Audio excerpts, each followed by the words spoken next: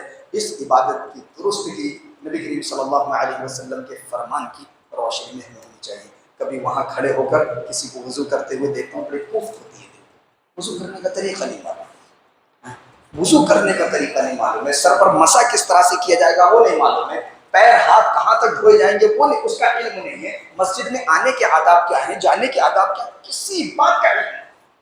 انشاءاللہ ساری باتوں پر نگاہ رکھ کر یہاں پر درس کے ذریعے سے آپ کے دل اور دماغ میں اس بات کو انشاءاللہ بٹھایا جائے گا۔ بہرحال وقت ہوا چاہتا ہے، میں جو ہے شکر ادا کرتا ہوں شیخ محترم کا کہ جو ہے آپ ہماری دعوت پر لبیک کہا، آپ کی موجودگی ہمارے لیے باعث مسرت ہے، اور اللہ سے دعا کرتا ہوں کہ اللہ رب العالمین ہمارے یہاں بیٹھنے کو قبول فرمائے، جس مقصد کے تحت اللہ ہم یہاں جمع ہوئے ہیں اللہ ہم تمام کے اس مقصد کو اللہ قبول فرما، اللہ رب العالمین ہمارے اعمال کو قبول فرما، اللہ ہمارے گناہوں کو معاف فرما، آمین۔ وآخر دعوانا الحمدللہ رب العالمین۔ السلام علیکم ورحمۃ اللہ۔